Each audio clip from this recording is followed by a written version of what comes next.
panelists up. We're going to jump right in. I'll pull up some slides, and we have so much to cover.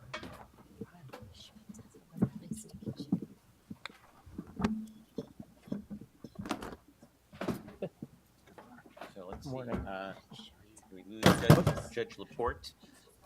Okay. She'll be right back. Okay. So let me make a few brief remarks, and then we will plow right in.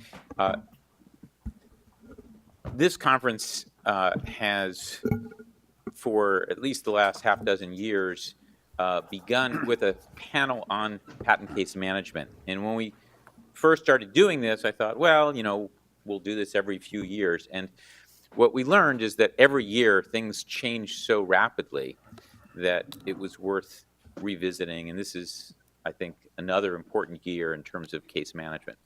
The other hallmark of this conference is that we didn't want to, as many Washington conferences do, focus on legislation or policy reform. We wanted to bring the judges and the practitioners from outside of the Beltway into this location so as to provide some other perspectives. And this panel, I think, is notable in that we have judges from the three most significant patent jurisdictions joining us today.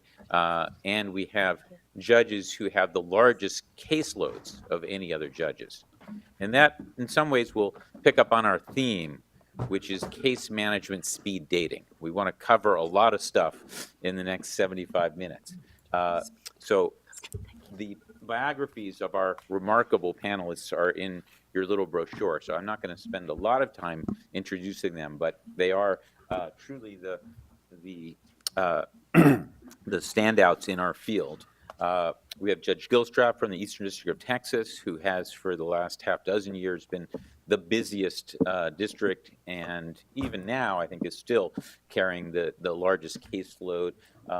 Judge Laporte, next to him, is a magistrate judge in the Northern District of California.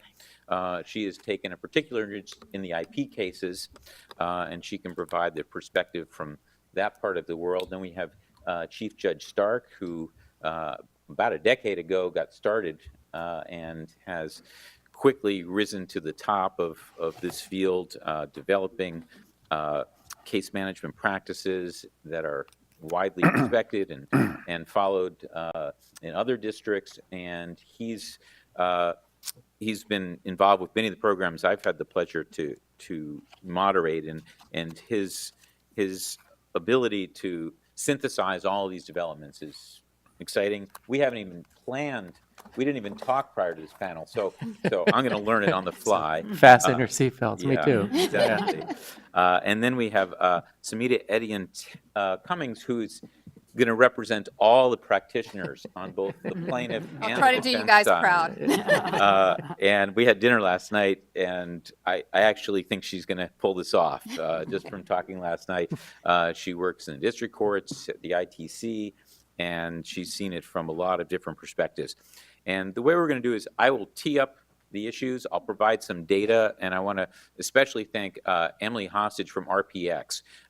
She and her team put together a remarkable set of slides that I will be using to help kick off these discussions. I'll briefly summarize the issues, but what we want to do is hear how the different members of the panel think about these issues. So let me quickly give you a sense of what I hope we can cover. We've got 7 major areas, and they each are salient in terms of what the trial lawyers are thinking about, and they're trying to take the Federal Circuit's wisdom into these areas. The Federal Circuit, although they say they're not dealing with patent case management, they deal with it in a lot of their jurisprudence, and the judges have to translate that, and we see this sort of back and forth.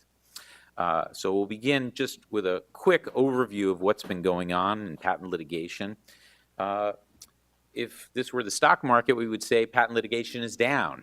I'm not sure that is necessarily a meaningful measure, because we have to look at, what are the types of cases that are being litigated. But just in terms of raw numbers, you can see we had a peak around 2011. It sort of vacillated at that level, but certainly in the last several years, 2016 and what's projected for 2017, we're seeing fewer disputes. And some people would say that's a good thing, but the disputes remain complicated, and perhaps we've winnowed out some of the least important of those disputes.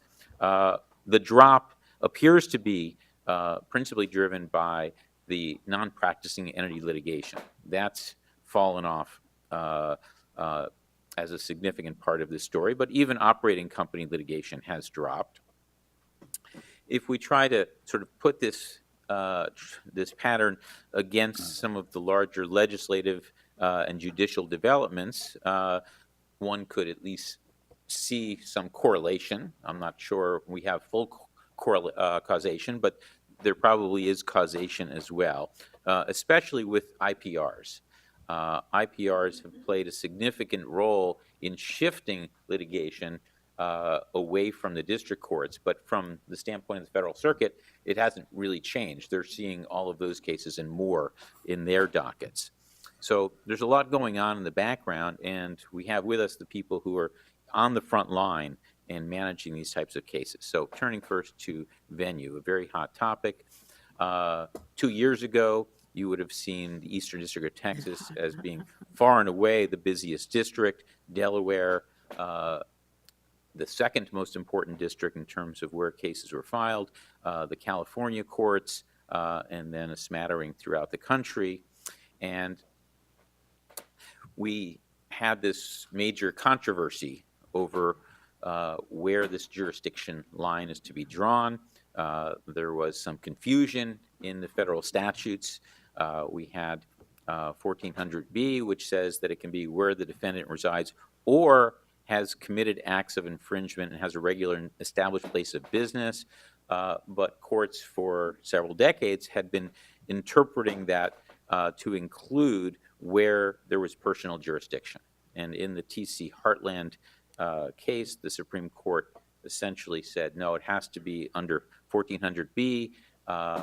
That means where they're based in terms of incorporation or an established regular place of business. We clarified what the first part wrong was, and now we're dealing with the second half. And in the In re Cray decision of earlier this fall, the Federal Circuit established 3 minimum requirements. There must be a physical place in the district, there must be a regular and established place of business, and it must be a place of the defendant and not merely an employee of the defendant. There's a lot more details there. I've tried to summarize them quickly, but I think we can sort of turn directly to our jurists who are having to decide these issues on a daily basis. Each case today is now sort of put through this sieve, and it affects where cases are filed and how judges are resolving these issues. So, Judge Gilstrap, this was a case you were involved with. The Federal Circuit said that this was an issue that was unclear, and they said it was a hard issue, but they came down a little differently. So how have things shifted since this decision for you? I really don't know anything about venue. I'm sorry. I'm shocked to see this topic on our I'll pass. agenda. No. Well, it's clearly a very fluid area of the law.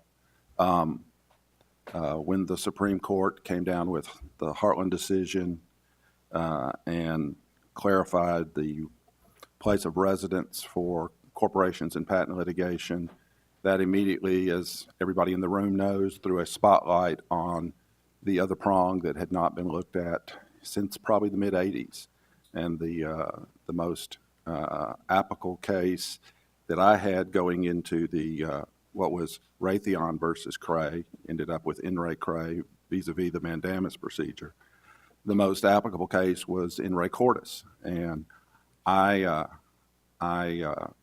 have told other groups subsequent to that decision coming out, when you're at the trial court level, you don't have the luxury of stepping back and waiting for somebody to come forward with a nice, smooth answer that fits your situation. You've got competing litigants, the clock is running, the meter's running, you've got a docket of hundreds of cases behind it, pushing on it.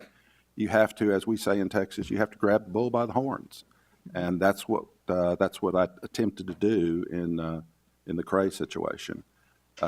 It's interesting to me the Federal Circuit did not overrule Cordis, but they did come out and take the position that Professor Manel's explained with the physical place requirement, the regular and established business, and the of the defendant element that we now have to look at. You know, district courts are the laboratories of the judiciary. We take the hard issues, we do our best. It comes up to the circuit, it sometimes goes on to the Supreme Court. We get further guidance, and we refine our process. And that's exactly what we're doing. We're trying to refine the process as we get additional guidance. There is more guidance I hope we will get. I have, I'll be honest, I'm struggling a little bit to understand exactly what of the defendant means. You know, trucking company X can have its employee driving its truck go through a red light, hit a school bus, and create tens of millions of dollars of liability that are immediately imputed to that employer. I'm not sure what it is to say the intent of the company is to make that location of the defendant. I think that's going to be a challenge. I think that's an area that we're going to have to hopefully get some more guidance on. Physical place of business, is that fee ownership? Is that a lease? Is it a lease back when you owned it before and now you transferred it to a wholly owned subsidiary and taken a lease from them? Is it a month-to-month arrangement? We don't know. You know, there are areas where we still need guidance. All of us at the district court level, whether it's our district judges, magistrate judges across the country, we're attempting to refine the process as we go. And I'm confident that we'll do that. This is just one additional area, much like the abstract idea exception in 101 and other areas of patent law where it is an ongoing process. There's not a one-size-fits-all, simple, bright-line answer.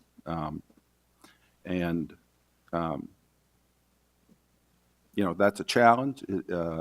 I can tell you I don't know a district court in the United States that doesn't struggle and bring all the effort and thought and conscientious attempt to do what's right to the table. Sometimes we're told we got it right. Sometimes we're told we didn't get it right. But whatever the answer is, we take that, feed it back into the process, and continue to go forward.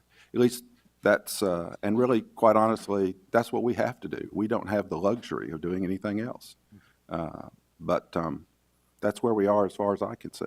So let me sort of broaden the viewpoint a little bit, because we're also dealing with the venue transfer issue, convenience factors, public factors, and the District of Delaware is facing this tsunami of cases.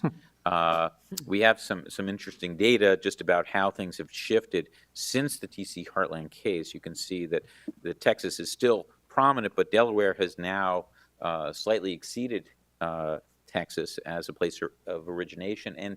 And this is a district that has 2 district judges available right now, or 2 regularly situated judges in that district. We see that the California districts and Illinois have also seen an uptick. Judge Stark's active patent cases and Judge Andrews are now at the top of this list.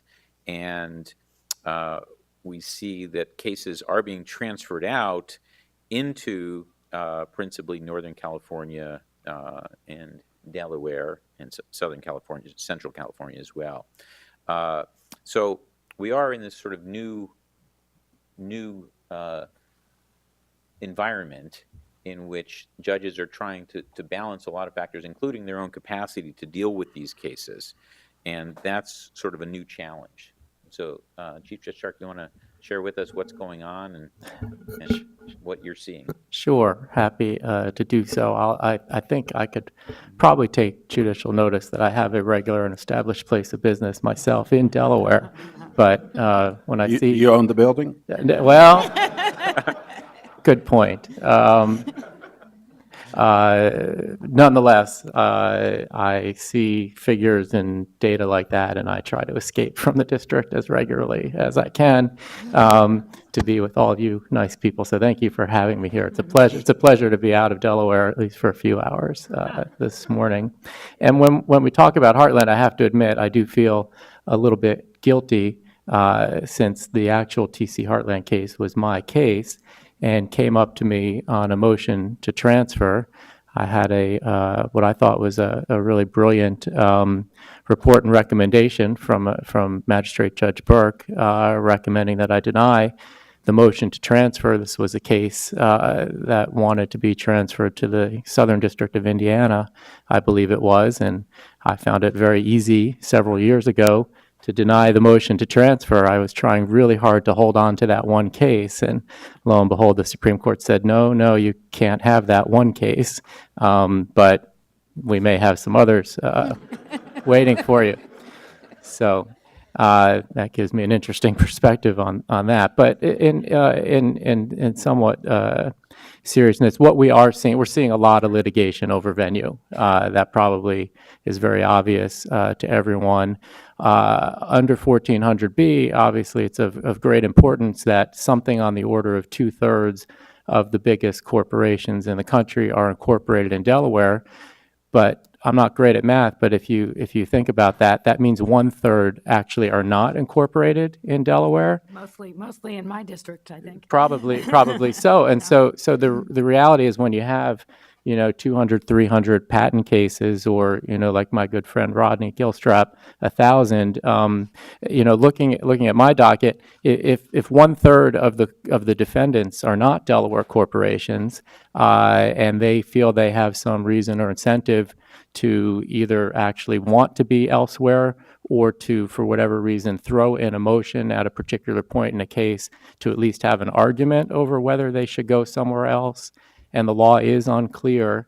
The reality is I have a lot of motions right now asking me precisely what does Cray mean, what does Cordis mean, and all you can do is, as you've heard from Judge Gilstrap, is in this exciting and somewhat uncertain time, just put your head down, look at the data points that are out there, have the lawyers help you understand as best as you possibly can how those data points point to an answer in the particular case in front of you, all while trying to keep the vast number of your cases moving towards some sort of disposition and ultimately perhaps trial. So the answer is not only are we getting a lot of new cases, though in reality that hasn't created a great deal of additional work yet because those cases are all necessarily sort of very young. What's more prominent day to day is the disputes about the cases that want to go elsewhere. And let me just add, none of this affected 1404A. We still got all those convenience challenges that we've been having for decades. And I've at least had a couple situations where I found that their motion for improper venue was not well taken, but their motion based on convenience was, and they get transferred under either scenario. So it's not replaced anything. It's just added another layer of analysis and dispute to the process. And I guess I think Delaware is obviously the most impacted, and because as you say, 2/3, I guess there's some benefits to the state from having all those incorporations there, but this is true. On the federal side, and some of us might think that the case should have been called TC Heartless.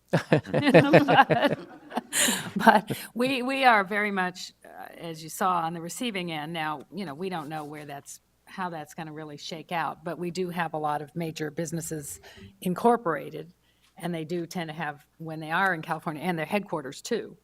So we're talking the double double whammy. And I think a few of your cases have found that we are less congested and therefore more convenient. I think that could be a self-correcting problem eventually. But you have the two vacancies. It may take out of some 4. time. We Yeah, are full. And I like the compliments that I see, that they're, great judges. There are a lot of them, so go there.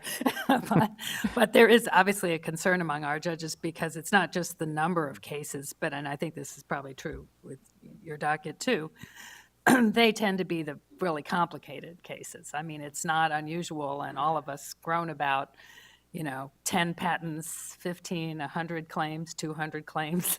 How are we going to deal with this? So, and they're not, not simple technology, that is obvious. And I remember one of my colleagues, after years of doing this, was just so relieved when she had a patent that had to do with the jungle gym. It's like, wow, I can really understand I know this that. technology. Right. So Shamita, how do you see this playing out when you're talking with clients? How is this new landscape affecting what the trial lawyers are doing? First of all, thank you for inviting me to this conference and on this panel, because usually I'm down there looking up at you guys, and so this is a different vantage point, and I very much am honored to be sitting next to you. It does add a layer of thought and strategy, both on the plaintiff side and on the defendant side, when you're bringing a case or when you're defending a case. When you're bringing a case, many times you're going to name a series of entities or a group of entities that the complaint is filed against. And maybe 2 of those entities, the venue is proper in that district, and 2 are not.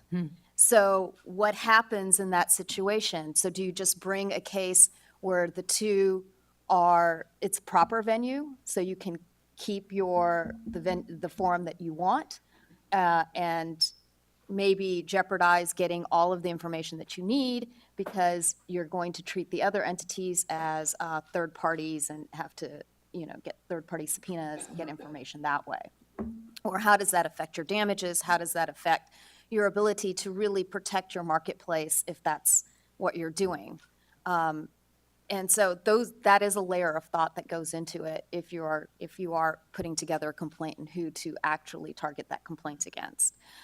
If you're on the defendant side and you have a bunch of entities and you are a group of, you have to really think about, well, do we say that venue isn't proper for 2 of us, and then 2 of us stay here, 2 of us go somewhere else, and how is that going to impact your ability to have a defense? In addition, if you're just one of the defendants and there have been 50 complaints filed against 50 of your competitors or 50 other companies, and you start seeing, 2 or 3 companies go to this to one venue, 2 or 3 go to another venue, and now you're all spread out across the nation, and then you have a multi-district litigation possibility, and where are you going to end up there? So it does add some complexity, and we do look forward to getting more guidance from the courts so we can make those decisions and advise our clients. But it did add a layer of complexity that wasn't there before. Well, in some ways, the AIA has complicated this because we have this joinder rule that kind of, divides cases up, and one level is much less efficient because you can't sort of pursue it in a connected way, and so that is driving some of those strategies. And in some ways, it was an unintended consequence because it was supposed to make life easier for the district judges, but we're seeing other effects. And I guess that is driving perhaps what's, you're thinking about judges, because you've got to figure out how to stage these cases and, whether you are an appropriate place to try to make this litigation work. And then you've got MDL as another sort of option, which is probably not well developed at this point. So Chief Judge Charger, you're actively doing some things like bringing in some judges and thinking about sort of the optimal place to do cases. Sure. Is there a way that can become a policy? not that you make policy. Right, no, right. No policy, of course. Well, let me say a couple things. In terms of sort of the moment in time that we find ourselves in the District of Delaware, it is certainly a challenging time, has been alluded to, and as you may all know, we're just a 4-judge court, and we currently have 2 vacancies. There's no nominees yet for those vacancies, but we are hopeful that will happen soon. And the best thing that could happen for us would be to fill those vacancies and to get a 5th judgeship. But there goes my lobbying while here in the Capitol.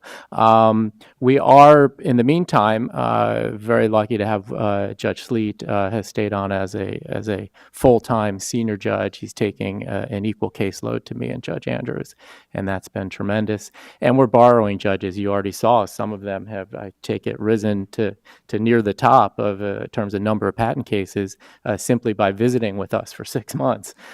So we're very grateful to have visiting judges, mostly from our circuit, but a few from outside of the circuit.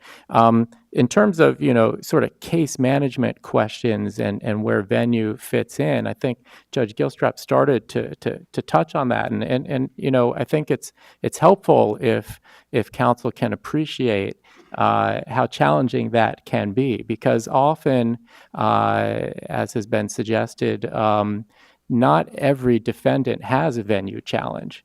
Not everyone who could challenge venue chooses to do so. Some defendants maybe are just as happy to get to the merits quickly. They may be in they may have competitors that are on the same side of the V with them, and maybe they think they have, for instance, a better non-infringement position or something.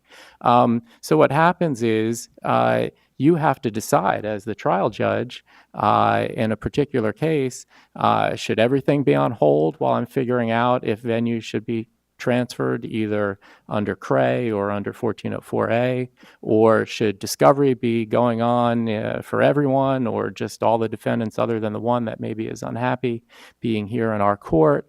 In the meantime, maybe an Alice motion gets thrown in, and what happens if you think on your initial look with your law clerk's assistance that that's a really strong looking Alice motion, but that defendant is also asking to leave. How do you prioritize getting to their motion that may sort of end the case everywhere versus, figuring out if you're the right judge to be handling that? And then on top of all of that, I have ordered discovery, venue-related discovery in a number of cases, even post-CRE, because I don't know all of the ramifications of how the factors set out in CRE or Cordis apply in a particular case. And then when the parties, as they often do, get into a dispute over the scope of that discovery, and maybe even the defendant says, well, wait a minute, we shouldn't have to do any discovery because no matter what that discovery shows under, CRE, for instance, they're never going to be able to prove we have a regular and established place of business. You have to, on a minute-to-minute basis, decide which of these things are most important to deal with and when, and then, oh, by the way, get on with your criminal cases and your other things. So it is a challenge. Mm-hmm. Yeah, I've probably ordered venue-related discovery at least a couple dozen times already. And that adds another layer of expense to the litigation process. It adds another layer of delay. It adds another fertile field for disputes between lawyers. Is this really only targeted to venue? Are they trying to get an early start on the other discovery that's going to come later in the case? It's just, it's like when Alice came out. All of a sudden, we now have a 101 motion in every patent case. We now have, 12B3 motions that rarely came up before. So it's just something we have to deal with. And I've struggled with, is venue-related targeted discovery a good thing or not a good thing? And so far, I've granted it more times than not, but I've tried to keep it on a short leash, mindful of the fact that it's delaying the process. And I'm not sure where that's going. I've heard lawyers argue, look, we can do this discovery as a part of the ordinary docket control order when we get to it. I've heard lawyers say it's much more efficient if we get this teed up and out of the way early.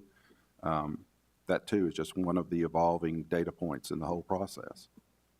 Well, I will add that if you're a plaintiff and you want to avoid venue issues completely, then just look at the International Trade Commission.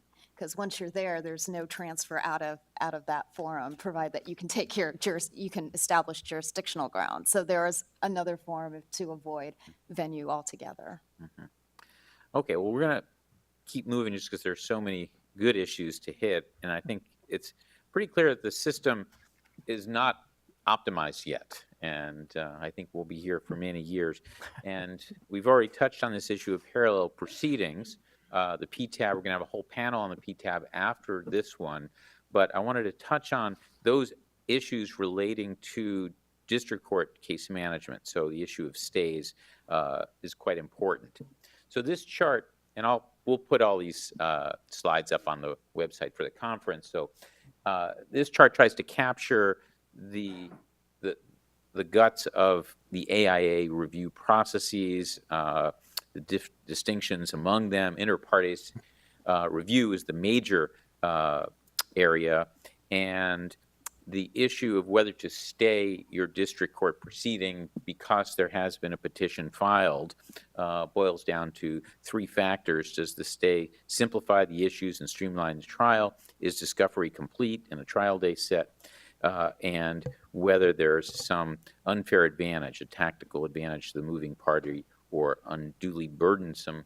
And I've learned from talking to these judges that in fact there are many sort of flavors and distinctions within these factors. That part of the challenge is when you have multiple parties, multiple issues, that the IPR won't match up perfectly with your trial, and so whether to stay is a rather complicated process. And we've seen, this process, the IPR generating a lot more stays over the last few years, but it's not, sort of an easy binary choice. It's often a negotiation of sorts with the court to try to come up with a balanced solution.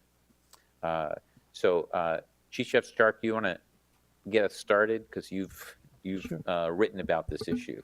Sure. I mean, I think that this chart you have up there is very illustrative. If I'm reading it correctly, it looks like in recent years, 50, 60% or so of the motions to stay have been granted, maybe a little more if you add on the partial grant. And that's consistent with what I would have expected. And my sense is it has been increasing.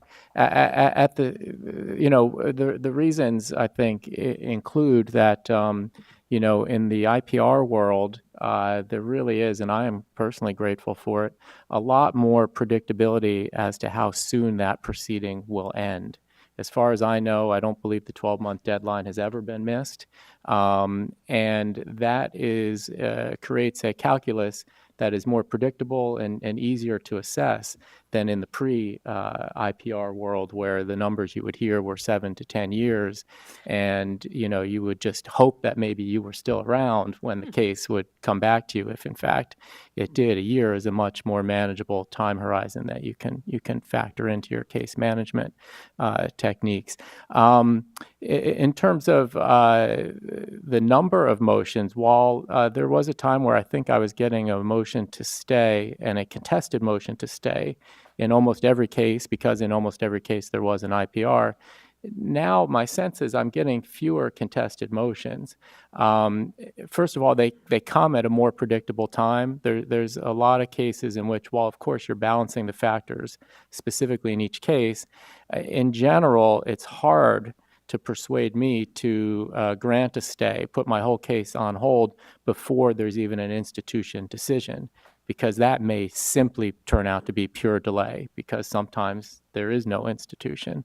So I'm not seeing the pre-institution decision litigation like I used to.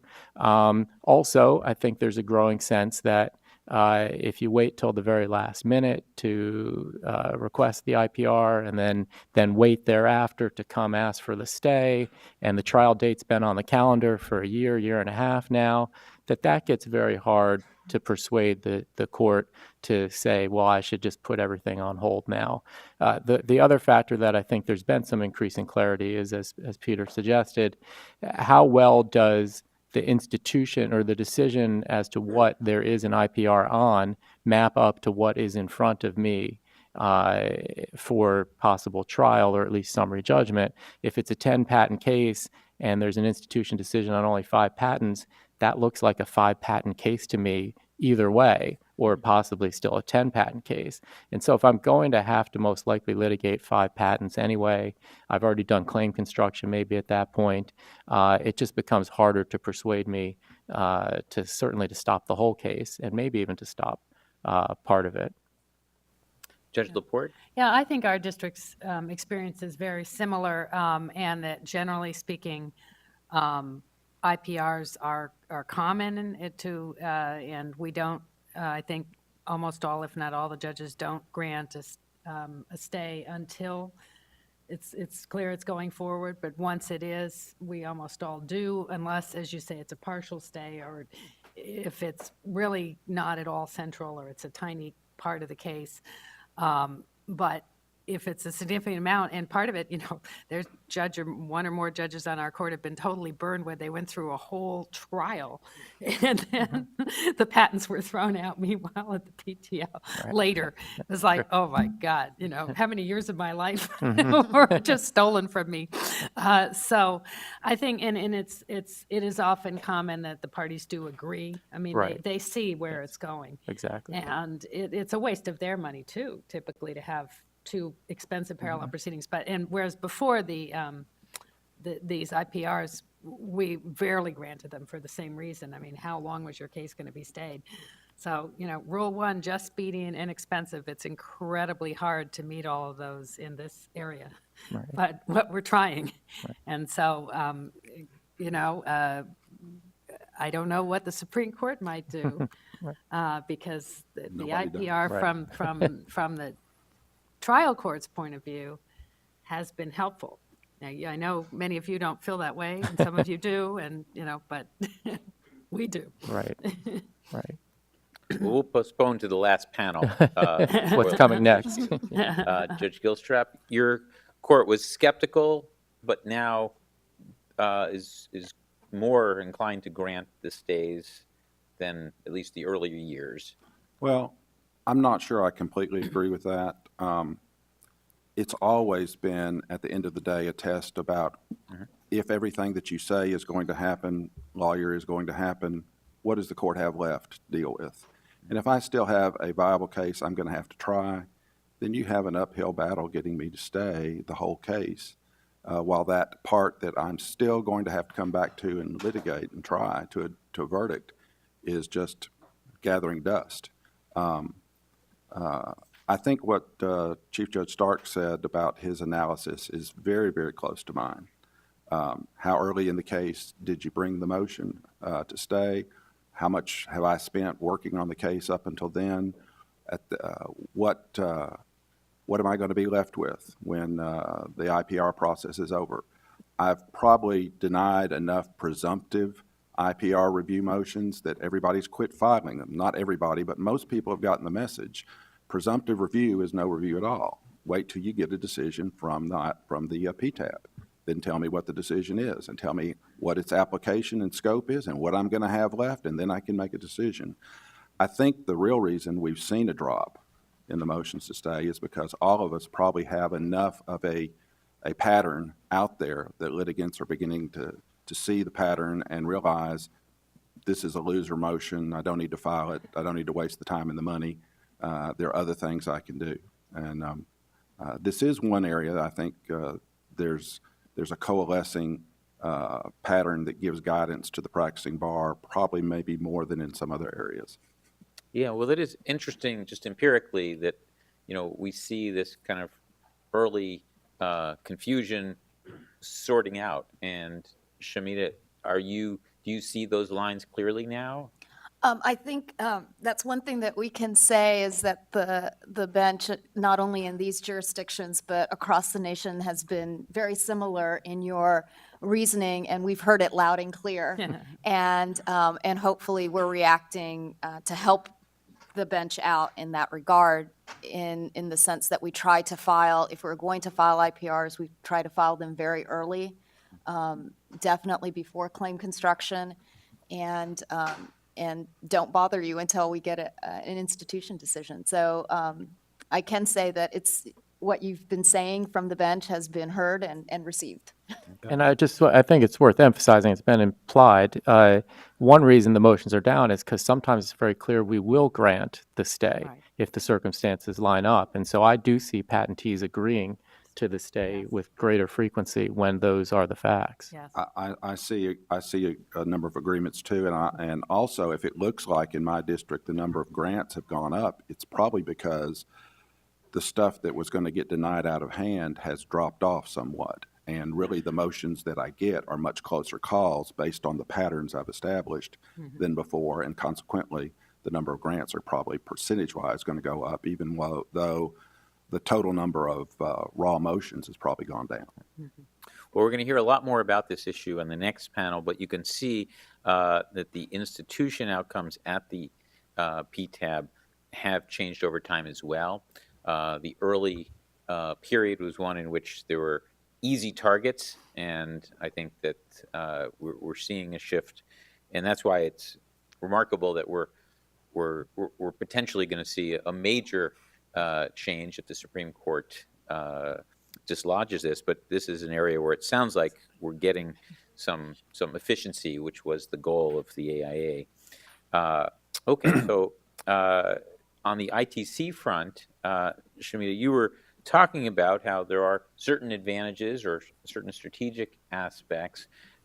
We've seen sort of an ebb and flow, but there does seem to be perhaps greater interest. What's your sort of perspective on this when you're working with clients? Is this now going to sort of pick up more steam, or have things kind of leveled out and this is kind of a stable equilibrium?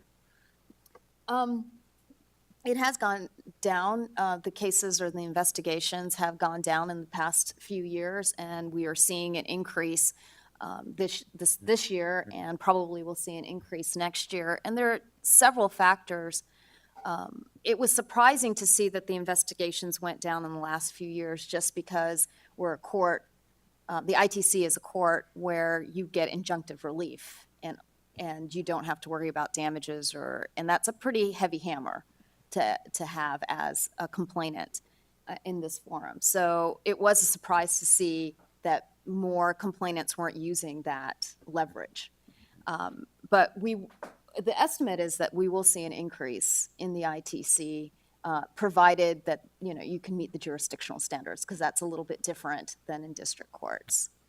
Okay, we're also going to hear about damages after the lunch. So the remedy issue does seem to be a big factor. So winnowing of patents, patent claims, claim terms, prior art, this is a major sort of stage of the litigation process. And we've seen over the last several years a fairly significant shift in how these issues are resolved, and perhaps like some of the issues we just talked about, IPR stays, this is settling into some predictable patterns. So about 5 years ago, the Federal Circuit Advisory Council, which is not an official Federal Circuit body, but it involved a lot of influential people, developed a model order for dealing with excess claims and excess prior art references. We also saw within the Northern California patent local rules and some other courts an effort to at least stage how many claims terms will be construed. This can't limit the number of issues, but at a practical level, it has worked relatively effectively. At least that's what I've heard. Both Texas and Delaware have also been dealing with this issue. I don't know if this is the most current statement of where things stand, but both Judges Gilstrap and Judge Stark have had to deal with this multiplicity of claims. So perhaps start with you, Judge Gilstrap, and how are you approaching this question of many patents, many claims, many prior art?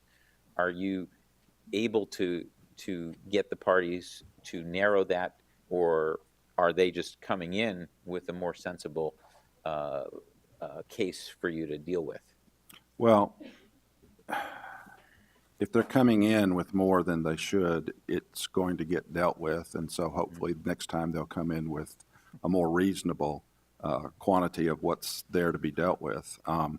I've shied away from imposing fixed limits on claim terms, on claims and patents in suit, prior art references. But by the same token, nobody should take that to mean there's not a process which deals with those issues. For example, I have not and I would not ever consider trying a patent case to a jury that wasn't timed. And you're going to get a certain amount of time to try your case. And you're only going to get that amount of time. And if you bring in more claims than you can possibly put on evidence about, then you do that with your eyes open. And it goes very, very badly. The same thing with invalidity and prior art references. So, on claim construction, the court's going to give you a certain amount of time to present all your claim construction arguments. If we have time to cover 10 terms and you bring me 30 terms, then 20 of them I'll look at on the briefing and give you a construction on. But you're not going to get 3 times as much time because you brought me 3 times as many terms. So we've used, and I think effectively, a more practical process of putting parameters around the process that effectively forces litigants into a manageable number of claims and disputes than we have coming out and say, thou shalt not bring the court more than this many of this and this many of this and this many of that. Some courts have done that, and I'm not saying that's not a viable way to do it, but the practical realities have forced conduct and behavior into a more manageable pattern, I think, by and large. I think part of that, too, is over the time I've been on the bench, I've seen an evolution in the makeup of the trial teams that come to my court. It was not too long ago when you had trial teams that were predominantly great patent lawyers, great scientists and engineers, but they weren't trial lawyers. Mm. And more I'm seeing, and I think this is the right way to do it, trial teams that have both the trial lawyer with the experience that knows how to tell the story and present the evidence and persuade and advocate before the jury, and the technical lawyers that know all the key points that have to be stressed. And when it's all one and not the other, you have a problem. And I think over time, the practicing bar has come to realize that you have to have both. And having that practical experienced trial lawyer in the room when you put these parameters in place, they get the message. They know. And practically applying guidance that's going to force the process into a manageable quantity has worked for our district. And I've told lawyers several times from the bench, you can reduce these to a workable number or I'll reduce them for you. I guarantee you will like the result better if you do the reduction rather than you wait for me to do the reduction. And I've never had to go beyond that and actually say, this is in, this is out. Mm-hmm. So that's our process, and it has worked, and knock on wood, it continues to work pretty effectively. Judge Laporte, last night we were talking about some of the experimentation going on in your district. Yeah, I mean, I think this is, to our judges, the most thing that they wrestle with the most. I mean, we understand that we can't say never to an otherwise viable claim or patent, but you can stage. And the question is, how do you stage without basically becoming like the snake that swallowed the elephant, and you die as you're trying to digest in the earlier stages, and you don't even get to trial. And our local rules do a lot, but it still leaves us. So, for example, we had Judge Alsup recently in the case involving Comcast, colorfully described as a shootout. And as I understand it, this may not be exactly accurate, but he had something like 113 claims, 13 patents. He exhorted the parties to winnow it down. They managed to winnow it down to 91 claims. He said, how are we going to do this? I can't do it. The jury couldn't do it. So he basically said, each side, you, the accused, pick what you think is their weakest. You, the accuser, pick what you think is your strongest. And, we'll see how that goes. And a number of those sort of dropped out and were withdrawn, but then he did do proceeding on one in which he felt that one side clearly had the better. Anyway, and apparently is issuing some sanctions. So that's one approach. I think that's so far unique, but there's the basically trifurcate, okay, we'll have to get to those sometime, but, we'll schedule basically 3 shifts, at least 6 months or more in between, and we'll start with these. There's, and then, for example, Judge Tiger just recently issued an order in the Symantec case when he said, first I had one case that had 7 patents, 158 infringement claims. Then I got a related case, and that's about the same. How are we going to do this? And I'm asking for competing proposals. I am warning you that I will tend to pick one or the other, the baseball arbitration method. So you have an incentive to be reasonable. Come up with some limits and try to maximize what he calls the bellwether effect. In other words, representative, key, important ones that if you deal with those, they'll have spillovers and tell you how the rest is likely to go. And I don't know, I think maybe today was the deadline for the parties to come in, so I don't know maybe it's tomorrow. But so I think there are variations of this that all of us have been trying, and it's very important. And the trouble is all of us have time limits. Every judge on the court will give time limits in all civil cases. And obviously they're going to be longer in a complicated case. But so by the time you get to a jury, and I think every jury consultant will tell you there's only so much a jury can digest. And if you throw everything at the on the wall and see what sticks, you're going to lose probably. So, but that's too late from a judge's point of view to wait for winnowing it at the trial stage, if you've had to go through multiple summary judgments and claim construction, everything else. So this is a very crucial issue for us, and you certainly will earn appreciation and respect from the judges to the extent you understand this and cooperate and realize we do not have teams of, experts, lawyers, associates working all night, et cetera. We might be lucky to have 2 or 3 law clerks. And, so that's the thing. So sure, it's these are challenges as you're hearing. Happily, I think I've had some success. I would say these disputes don't come up in a majority of the cases. At least they don't rise to the level where I have a contested motion essentially that I have to decide and place limits. I have had to do that. I think I'm evidently less persuasive than Judge Gilstrap. I've made those threats to do it, and then they're like, "Are you really going to do that?" And then I have to do it. But I'll give you some clues on how to do it. it has something to do with grabbing the bull by the horns, I perceive. But that didn't go too well, as you saw. But I think it is a minority of cases in which I've had to actually impose limits myself. And I think I've had some success by focusing resources at the beginning of the case and then at the end of the case in dealing with those issues up front and then at the very end. The very end part, which really can't be emphasized enough, is the hour limits on trial time.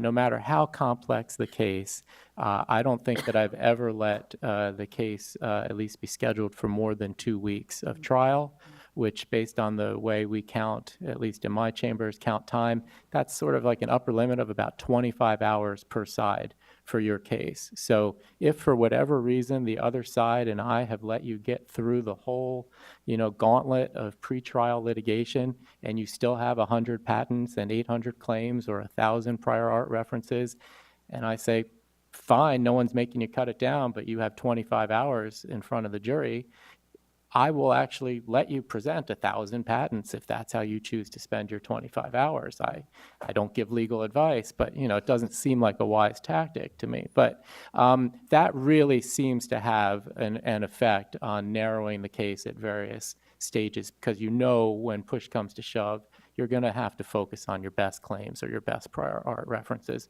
just out of necessity. On the front end, I have developed a checklist of issues that the parties are required to talk to one another about very early on the case, which is intended to help them identify what are the possible sort of most important decision points in this case. What are the key claim construction disputes? How early can we identify them? Is this a case in which a super early claim construction of 1 or 2 terms might really create some efficiencies? And they're required to speak with each other very early on about those things on the checklist. And then they come in and they have to attend a case management conference with either me or my magistrate judge and talk about all of those things and talk about, is this a case where limits should be placed at various stages in the case on number of claims, number of prior art references, number of disputed terms, et cetera. So again, in the majority of cases, that front end attention and the reality of the back end have led parties to either work things out or just not to have problems. But when push comes to shove, I've had, through my discovery dispute mechanism or just in the course of reviewing briefs and claim construction preparation, where I've had to say, enough. I understand there's 30 disputed terms, and I have an obligation to construe them all before I give the case to the jury and jury instructions. But I don't understand the law to mean I have to do it today in the middle of fact discovery. I only have the capacity to do 10, and so the other 20 are going to sit on ice until we get closer to trial if they're still pertinent. So if I have to, I will. There are not only problems at the end of the spectrum where the parties bring you way too much. There can be problems at the other end of the spectrum. I had a situation, I've got it going on now, where competitor A sues competitor B in 5 different standalone lawsuits with similar technology from various patents and various claims along the way. And we get down to the eve of trial, and all of a sudden the plaintiff drops all but one claim. And it dawned on me, they just want a dress rehearsal for the other 4 trials. And so I took that one small claim that the damages model had come down tenfold and said, we'll just roll that into the second trial. And people kind of got surprised about that. So there can be creativity at both ends of the spectrum. Trial lawyers are the most creative beings on the planet. They have to be, or they don't survive. And that gives us challenges at both ends of the spectrum. Just to continue with what Judge Stark said, I think it is very beneficial from a practitioner's. We've had situations in which, this was actually in the International Trade Commission, where the judge at the first case management conference said, "What's your best defense?" Right then you've had the case for a few weeks maybe, and looking at that and what you say at that point, he'll say or she will say, pick 2 terms, and then I expect you to file a summary determination motion on those 2 terms, and you're done in 3 months or not. And so there is some ways. I'm not advocating that. I'm just saying that was an experience. And but there are ways to pin it down to what really matters in a case.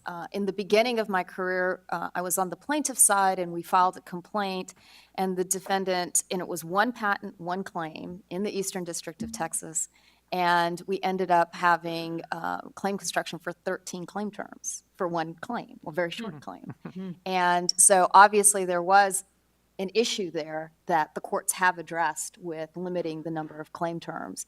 And it does force the practitioners to really look at what's important and what are the dispositive issues early on in the case. Well, we're seeing a remarkable solution to this multifaceted problem, and even though the system is still, I would say, far from optimal, this is, I guess, a good story of short of legislation, we've seen improvements in the system. So now we're moving to what may be the most challenging of all of these case management issues. Judge Chen started us off this morning with a very beautiful history of how we got to where we are.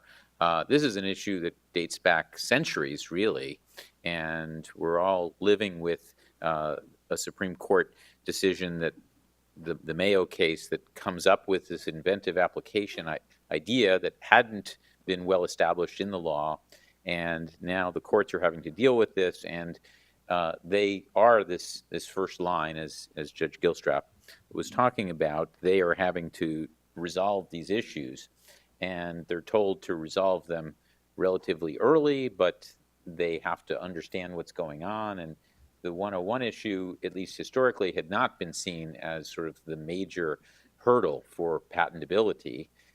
It was really an issue of eligibility, and at least the language of the statute is broad. So now you're living in this trench. You've got these cases coming up. You're encouraged to resolve them early, yet you have to learn the technology and figure out whether it fits in one of these categories. And it's not made easy, because the creativity of the litigators is only outmatched by the creativity of the prosecutors. So they've been trying to get broader, more capacious claims, but have deniability with a vast amount. So what's the strategy that you're taking now? How do you approach these 101 motions? Judge Gilstrap? Well, you get them in almost every case, and they're usually teed up at the beginning, usually a motion under Rule 12. They are probably, at least in my view, one of the most challenging parts of handling patent litigation. And you have to look at each scenario on an ad hoc basis.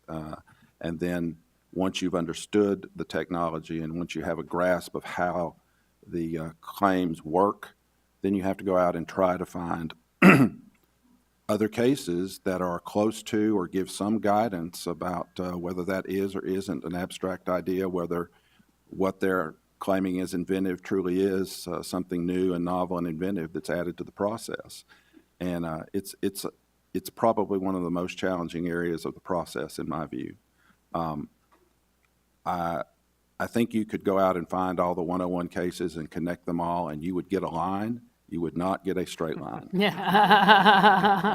Okay, so what about claim construction or fact finding? I mean, typically you're careful in trying to delineate your role and the jury's role. Your role under TEVA is that on factual issues, you could be making some determinations. Where does this issue fall for you? Well, early on, I was concerned that the court was premature in taking these up before claim construction. And in many cases, I would query the parties, is there a reasonable argument that I should defer this until claim construction? Is the claim construction process going to potentially shed some light on this? And as time has passed and as there has been more and more of this develop post the Allison Mayo decisions, I'm seeing, and this may not be the case in other districts, but I'm seeing fewer parties say, yes, we need to wait until after claim construction. Usually they say, this is a matter of law for the court. We want to tee it up early. We want to get it over with. And that's not always the case, but the trend, at least in my view, anecdotally seems to be moving more that way. If parties come to me now and say, Judge, we've got a real live 101 issue here, but there's a reason why you shouldn't take it up until after claim construction, I'm open to that, and I think litigants in my court know I'm open to that. I'm just not hearing that as much as I once did. Now, you're dealing more with the high technology cases. We convened at Berkeley a workshop last spring where we heard from people from the bioscience industries as well as the software industries. And one of the things the bioscience people said is that they're staying away from courts, that they see this as a very treacherous area, and they're very worried about, making the law worse than it is for them. So, Judge Stark, you see a sort of broader mix of technologies. Is that something that's emerged in your?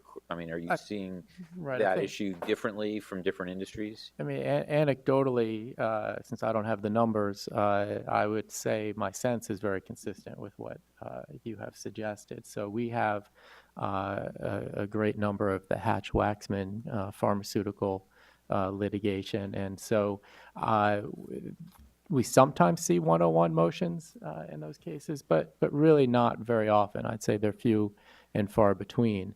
And so, you know, I would think that that's, you know, consistent with what you're suggesting. Yeah, well, so I did a program with judges in New Jersey, and we heard a similar thing, and it caused me to realize that both sides of those cases want 101 to Right. be broadly interpreted. So that's an interesting pocket. Yeah. So there's a But- much interest for Yeah. once. So, but on Yeah. but on an infringement, you know, but maybe you're just not seeing as many of direct infringement claims Well, you know, involving bioscience. right. I mean, right. And as you know, in the Hatch-Waxman context, very often, at least by the time you get to expert discovery, infringement has pretty much been resolved. Not always, but it often it turns out to be an invalidity trial, and for whatever reason, maybe it's the strength of the prior art or something, those cases tend to turn on other invalidity defenses as opposed to 101. In terms of the rest of our docket, the non-Hatch-Waxman patent cases, I think what I'm seeing on 101 is very similar to what Judge Gilstrap has said he is seeing.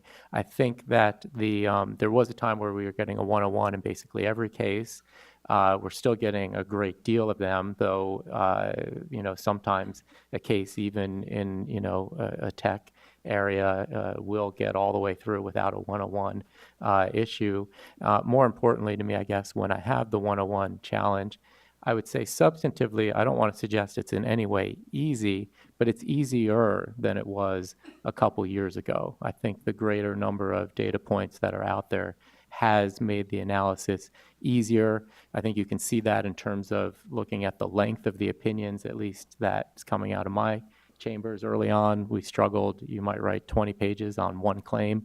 Now that's very, very unusual because there are more data points, so therefore more likely to be one closer to what you're confronting. The case management challenges, I think, are still great, though, with, you know, how do you prioritize the 101 motion? Do you wait for claim construction or not? What do you do when the parties dispute that? And I think more often than not, they're coming up on 12C motions for me, motion for judgment on the pleadings. And one reason for that might be that there's clear rules under 12B6 for the timing of a 12B6 motion. And under my scheduling orders, I have very tight time limits for when you can file a Rule 56 summary judgment motion. But there's nothing really to limit when you can bring a 12C other than it be far enough in advance of trial not to throw off trial, and who knows what that means. So I get a lot of 12C motions on 101, and they can come up at any time, literally any time, basically, in the case. And that does create a case management dilemma, trying to decide how much prioritization to give to a 12C motion. Yeah. I think the biggest hurdle that we have is what we touched on with Judge Chen this morning, is what is fact and what is law. And I think everybody is really struggling with that. And it really comes to fruition when you are in the International Trade Commission, where you don't have a jury and the judge is the fact finder and also the legal determiner. And so they just, the ALJ and the commission can decide whether, you know, can decide a 101 fairly easy because they don't have to make those separation. But then you have a parallel district court case that still continues after a finding of maybe invalidity under 101, and then you have to look at it completely different once you enter a district court case, and you struggle with, well, what is fact and what is not, what is law, especially if you're bringing in experts to testify on what is a novel, inventive idea, what was in that field of art at the time. And so that's one of the biggest struggles that I think the bench and practitioners are facing when dealing with 101 motions. I think in our district, from a case management point of view, one of the salient issues, which has been alluded to, is, do you do it at the beginning, a motion dismiss, or at least an early one, judgment on the pleadings, or do you wait for claim construction and summary judgment? And I think the main thing is the judges don't want to do it twice. And some of them have been stuck with doing it twice and they don't like it. So, we're trying to ask, do we really need to, can we really decide this now, or are you crying wolf, or the opposite, whatever that is? Really be level with me, because I don't want to go back and do this again in another context, essentially. Fine. And sometimes it's the party who thinks the patent is clearly invalid will just say, hey, look, I'll live with their claim construction for this purpose without waiving. If this survives, I'll get to dispute it. But we'll assume that their claim construction is right. It's still a no good patent, and you can go ahead then and no. And I don't think so far our courts have gotten to the stage where they're as worried about questions of fact, although I can certainly see how that could happen. And it may be, too, and we're also seeing fewer motions, not in every single case, and presumably that's because people aren't bringing the cases where they know they're dead in the water. But Well, it's interesting that you say, Judge Stark, that it's gotten a little easier, because it seemed to me that if the attorneys are winnowing out, not filing cases on the weak ones, you'd be getting sort of closer, and also I think the newer patents coming out of the patent office are going to have gone through this filter once, whereas, the first wave of 101 cases after Mayo would have been based on pre-Mayo prosecutions. So I'm not sure this problem is going to get easier, and I guess, I struggle in teaching this because I don't see that difference of standard. In some ways I see 101 as a higher standard than 103, because under 103, you look at the claim as a whole, and then, in 101, you're saying we're going to treat, these laws of nature or these algorithms as though they're in the prior art. So, it does boggle the mind to try to fit all of these principles into the 101 box. But we'll see how that plays out, and I think this will be a perennial for this conference and many others. So I do want to sort of quickly jump in, and the other thing that we are seeing is there are more patents being upheld, which suggests that the standards are we're seeing either stronger patents being asserted, or perhaps the standards are coming down from the early decisions. But it is quite a complicated area. So we only have a few minutes left. I just want to touch on damages, which will get a lot more attention in the afternoon. But there are a few issues that are very specific to the district court practices right now. The first has to do with this issue of contentions. This is an invention or experiment that the Northern District of California has taken up. And I know it's early days, but Judge Laporte, perhaps you can tell us what you've been hearing about this new process. Well, I'm the silence is somewhat deafening. I'm on the committee that instituted this, and it's something we thought was a good idea for a long time, but we couldn't figure out how to actually word it. So this is our best attempt. It came in early in the year. And there's been almost no motions about it, which is surprising, and no decisions. Because in our experience when we started with the invalidity contentions and the infringement contentions years ago, there was a several-year very heavy testing period, and then people saying, is this enough, this isn't enough, this is too much, whatever, and then it shook out. There was some local body of law that kind of gave much better guidance, and so although we still get those, there wasn't that intensity. I'm expecting that we might get it, but it may be that there's sort of a mutual interest to some degree. I don't know. But my colleague Susan Van Keulen in San Jose has the first set of motions that I know about. And so she'll be giving some guidance. And essentially, even this is the detailed contentions, if you will. We've also put in at the very beginning, the first case management conference, a good faith estimate of damages and the kind of basis for it, which if patent patent litigators didn't feel that they were subject to the federal rules of civil procedure, which have required that for ages in initial disclosures, but they really have been ignored and honored in the breach, except for a few judges have said, no, we really mean we're going to enforce those. And that was in place with a few judges before, but mostly it was nobody was fighting about it and nothing was done about it. The real resistance point probably on this is going to be the one calculations. And, I understand that the accused is generally, more likely to be in favor of these. The accuser feels as though, wow, this really front loads the expense. And there might be less legitimate reasons, but the economic experts are incredibly expensive. And some of these things are easier than others, but if you start getting into apportionment, for example, which is very common in our cases, that's a very complicated analysis. This is meant to be something in between the expert reports and that stage, something prior to that, but not right at the beginning. This is about 6.5, 7 months in, given the way the schedule goes, when the case management conference is held and the dates it's keyed out off of. But as I said, there's the estimate at the beginning. In theory, you need to know this at the beginning. As a judge, you need to know it even to decide on a discovery dispute. Is this proportionate or not? Because in most patent cases, the amount of money at stake is incredibly important. This is not a civil rights case. Now, there are cases with public policy issues, but not that we're deciding policy, but you're supposed to weigh those in terms of what's proportionate. But usually it's all about money. And, at the very least, you want to get a sense of, are we talking a $1 billion case? Are we talking a $1 million case, or somewhere in between?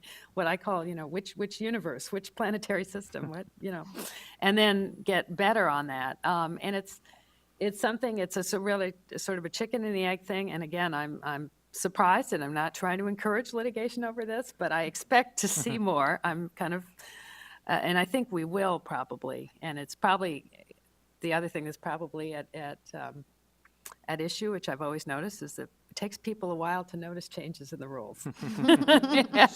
And so maybe that's what's going So on. we're very near the end, but there's one issue that I'm dying to hear from Judges Gilstrap and Judge Stark about. So we've got this new HALO decision out of the Supreme Court, and no one's quite sure of what this is going to mean for case management. And I was at a conference a few weeks ago where we were talking about this issue, and practitioners were unsure, and we just haven't had a lot of experience. Have either of you had to work up, jury instructions by, who's doing what? How are you allocating the responsibilities under HALO? Because now apparently, you have to decide this issue, right, but the jury's going to hear some of the evidence on perhaps other issues. I'm seeing a lot of this. I've had several trials, 3 or 4 already, where we've had to sort through all of this in a post-HALO world. I've tried sort of everything I can think of, particularly what I've learned to call phasing as opposed to bifurcation. I've had the same jury hear both infringement and invalidity, and then later, and actually damages up front, and then later decide whether there was willfulness. And so what we do is we just tell the jury, hey, you're going to be here for a week, say, and we'll tell you about some other things later in the week, but we can't tell you what they are, and don't worry about what they are. Just focus on what I'm asking you to decide now. And so one time I tried that, and there was a finding of no infringement, so we sent everyone home early. That seemed fine from my perspective, less so from the patentee's perspective. The next time we did it, we got a finding of infringement and no invalidity, and then we got a hung jury on willfulness, which really surprised me. I would have thought that the willfulness issue, after you've separately decided infringement. Are you viewing willfulness as equivalent to the enhancement? Well, that's the whole next step. So then, at least as I understand the law right now, I think the enhancement decision is for the court after a finding of willful infringement, theoretically after you uphold the finding of willful infringement, because often that's challenged for substantial evidence on a post-trial motion. So I've not asked a jury to weigh in on enhancement, but just to make a finding as to willfulness. And there are really a lot, I have found, of difficult evidentiary issues when willfulness is part of the case. And so that's why I wanted to experiment with this sort of phasing, hoping that it could sort of defer some of the difficult evidentiary questions to the back end of the trial if you get there, and actually maybe make them easy if you get there, because maybe sort of almost everything should come in when the only remaining issue is willfulness. I think I've had some success and some failure with that approach. So Judge Gilstrap, have you had to deal with this yet? Not in quite the same way Chief Judge Stark has mentioned. The most recent experiences I've had where there's evidence in the case that is alleged to rise to the level of inequitable conduct, and they're also alleging willfulness. And inequitable conduct is solely for the court to decide. Willfulness, I think, requires a jury finding. And trying to separate out what evidence only goes to this issue but doesn't go to that issue, which evidence goes to both issues, what's proper before the jury, what's not. That's been a challenge of late. I have not experimented with bifurcating, trifurcating, whatever fricating the willfulness to the back end. I have consistently taken the position that if there's a finding of willfulness and it's supported by substantial evidence, then it's solely a call for the court as to whether or not to enhance, and if so, to what level to enhance within the parameters up to 3 times. And I've got a case now that recently the jury returned a willfulness verdict, and quite honestly, I have some doubts about whether enhancement's appropriate, and I'm going to order post-verdict briefing strictly on where the parties think the enhancement, if any, should be and why, and make them focus some of that for me. And I always have that option.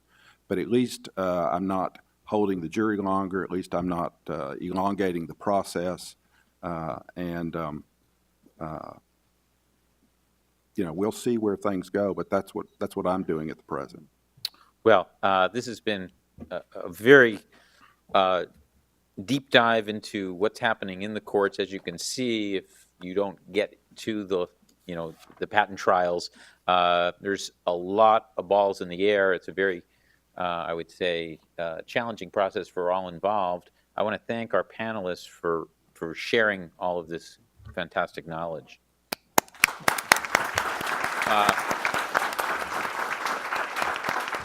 We're going to take about a 10-minute break and come back and talk about the PTAP. I talked to your pal, Tim Donato. Yes.